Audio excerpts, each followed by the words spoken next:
So, Scotty, if you had to compare yourself to any artist when it comes to similarities or who you rap like or your certain style or swag that you have about yourself, who would you say you're most similar to? I don't know. You don't know? I don't know. I mean, I just try Did you try to invent your own style and swag? Well, I wouldn't say that. I just try to be myself. You know, when I'm doing my music, I'm just me. I'm not trying to be like nobody. You know, I grew up listening to certain artists, obviously. We all do. Like who?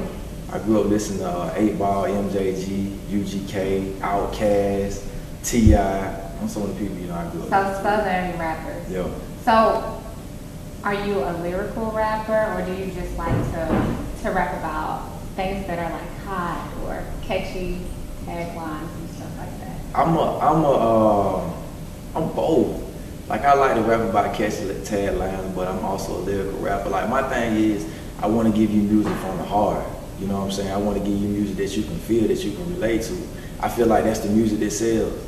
You know, when I look at Tupac or Biggie, they gave you their life story. You know, they just didn't rap about cars all the time or bling all the time. They rapped about their struggles, they rapped about, you know, what they went through, how they were raised, and that sold because people could relate to it. Absolutely. So you feel that people can relate to the things that you rap about? Most definitely. Are you a Rick Ross fan? Yes. Is he like one of your top guys when it comes to right now, he's one of my substance? top. What do you like about him? I like his whole movement. What kind of movement do you think he has? I think his image is like a boss type movement. So image, I just want to point out the fact that he did use the word image. That's right. So this character that he portrays when he gets in front of a camera and puts the microphone in his hand, is that what you're speaking of? Well, actually, I've met Rick Ross. And what happened when you met him? He was the same guy. Of course he's acting. Okay. Of course. Okay, you have to understand, like, in the business that I'm in, it's the music business. Right. A lot of this stuff sells off of image. You know Absolutely. what I'm saying? So, not to say that that's what he's doing, but at the same time, I like the way Jay-Z kind of makes his whole movement. It makes you want to listen to their music, or it makes you want to follow them because it looks cool. What they're doing. That's the whole game. Yeah. So why do you think that there's like a negative connotation when it comes to rappers? So you said the key thing, it looks cool. One thing that we always have to keep in mind is this is urban music, this is hip hop. Right. So the majority of the people that are looking up to you guys as rappers are young guys. Right. So young black boys. Right. And they look on TV and they see these videos of Rick Ross in this Maybach and he's rapping about all this cocaine that he had. Right. And all these girls that he's sleeping with. Right. And he's making it rain on them and That's stuff. right. Yeah. And it's making these young boys aspire to be like that. Okay. But the young boys at home are not knowing that this, what'd you say it was? An image? Yeah. Okay, so it's fake. So do you think that it's a good thing to portray that image when you know that you're in a position to where we have our young black guys that are growing up, Right. you know, and this is what they're seeing, and this is what they're thinking is reality. Okay, now let me say this. I didn't say it's fake. It's but fake. I will say this. Let me tell you, if Rick Ross is selling cocaine, but hold up, I'm not saying on that the he's port selling. of Miami. But let me say this though, and it goes back to what I said from the beginning. It's the music business. Now, I'm not saying that I feel like we should be teaching kids to grow up and sell. I don't think you're doing it. Right. Yeah. You know what I mean? But that's my part of the business. So I can't really say, you know, how he does his part. But I can say this, that and what he's doing, you know, I don't know what he's telling other kids, you know, behind the scenes. A lot of times as artists, He's not telling them anything behind the scenes. He's but telling them behind the scenes. I had a conversation with some people. I was picking up some CDs, as a matter of fact. And we had a conversation about how artists are depicted as the bad guys. You see all the bad news, but you see none of the good news. Well, do you not think that that's what the artists are putting out there? Well, So I mean, every person in the entertainment industry has a certain image, Right. first and foremost. right? So they have a certain way that they want to be viewed by the public. That's right. So I mean, obviously, the way that you are in your camera is not the way that you are at home with your family.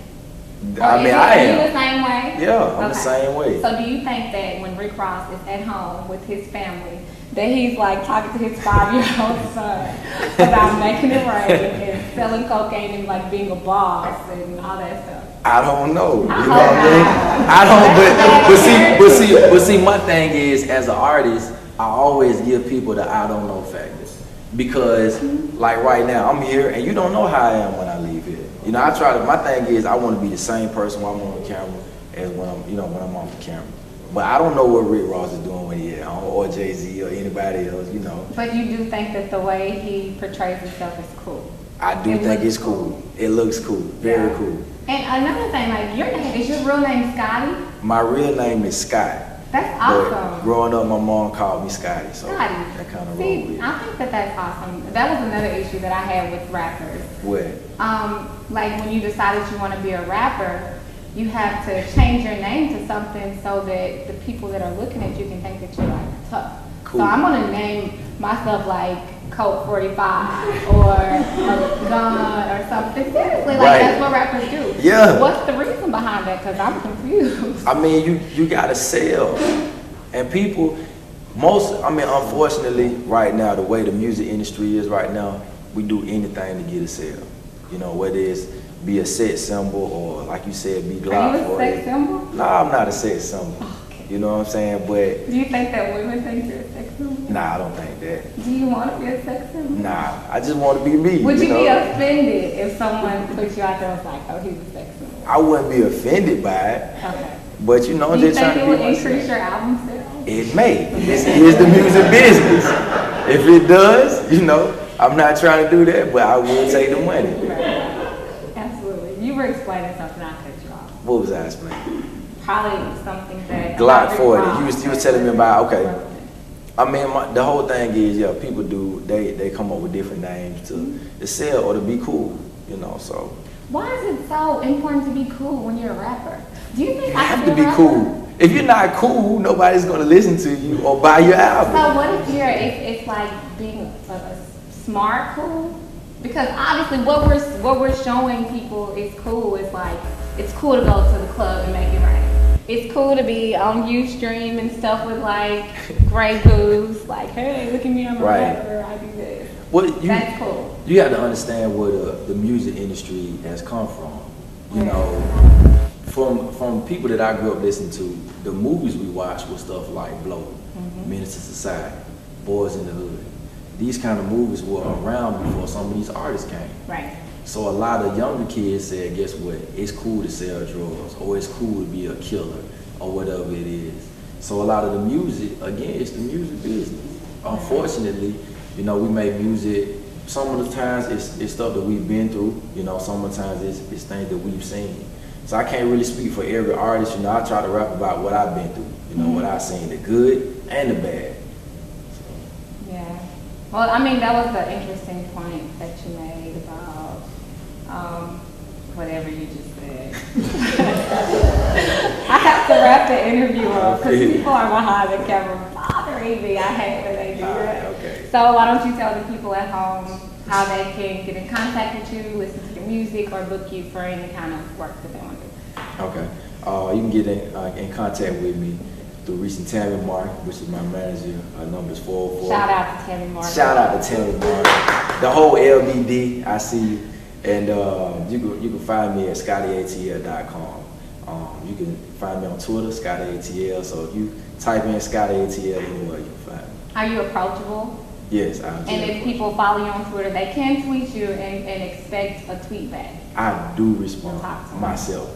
My team doesn't do that part. And he does it himself. That's awesome. He doesn't have a computer like doing it for him. So if you guys want to know anything else about Scotty, you can also go to the Tips and Tea website because he'll be featured on there as well.